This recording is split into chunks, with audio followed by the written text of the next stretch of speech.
আজকের যে রেসিপিটা আপনাদের সাথে শেয়ার করছি এটা যদি আপনারা কাউকে খেতে দেন তাহলে কিন্তু সে বুঝতেই পারবে না রেসিপিটা আপনি কি দিয়ে তৈরি করেছেন, কিন্তু চেটেপুটে খাবে। তেমনই হয়েছিল আমার ক্ষেত্রেও। এটা আমি কোনো দিনই খাই নাই, ফার্স্ট টাইম ট্রাই করছি, কিন্তু ভীষণ মজা ছিল। আসসালামু আলাইকুম, ওয়েলকাম সবাইকে। লতার রসইতে হাজির হয়ে গেলাম আবারও নতুন আরও একটা রেসিপি নিয়ে। তো আজকের রেসিপিতে একটা চমক রয়েছে। যারা মূলা খেতে একদমই পছন্দ করে না, স্পেশালি তাদেরকে এটা করে খাওয়াবেন, ভীষণ রকমের পছন্দ করবে, বুঝতেই পারবে না এটা মূলা দিয়ে তৈরি করা, আর আপনার কাছে কিন্তু বারবার খেতে চাইবে, ওরকমই একটা রেসিপি।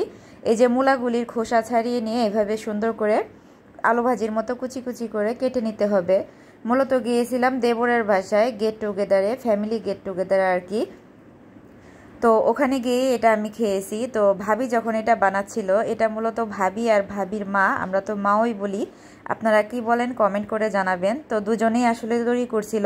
তো আমি আপনাদের জন্য একটু শ্যুট করে নিয়েছি। আর কে কে এটা এভাবে খেয়েছেন আমাকে কমেন্ট করে জানাবেন, আর কারা কীভাবে বানান সেটাও জানাবেন। তো এই যে মূলাগুলি কুচি করে নেওয়ার পরে এখানে দিয়ে দেওয়া হলো 1 মুঠ পরিমাণ তেঁতুল, আর খুব বেশি পরিমাণে ধনেপাতা কুচি।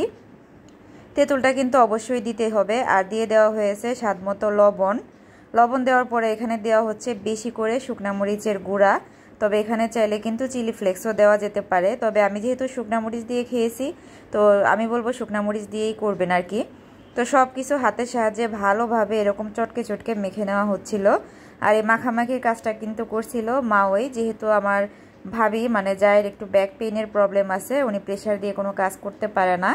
তো মাওয়ের হাতে জিনিসটা কিন্তু ভীষণ মজা লাগছিল। তো মাখামাখি যখন হাফ পর্যায়ে চলে আসছে, ওখানে দিয়ে দিচ্ছিল এখানে 1/2 কাপ পরিমাণ জলপাইয়ের আচার। যে কোনো আচার দিলেই হবে, জলপাই দিতে হবে সেটা না, যে কোনো একটাই আচার দিলেই এটাতে চলবে। আর কেউ যদি আচারটা না দেন তাহলে কিন্তু আলাদা করে একটু সরিষার তেল এড করে দিবেন। তবে আচারটা দেওয়াতেই আমার মনে হয় বেশি মজা লাগছে। এই যে আচারটা দিয়ে দেওয়ার পরে আবারও খুব সুন্দর করে এভাবে মেখে নেওয়া হচ্ছে।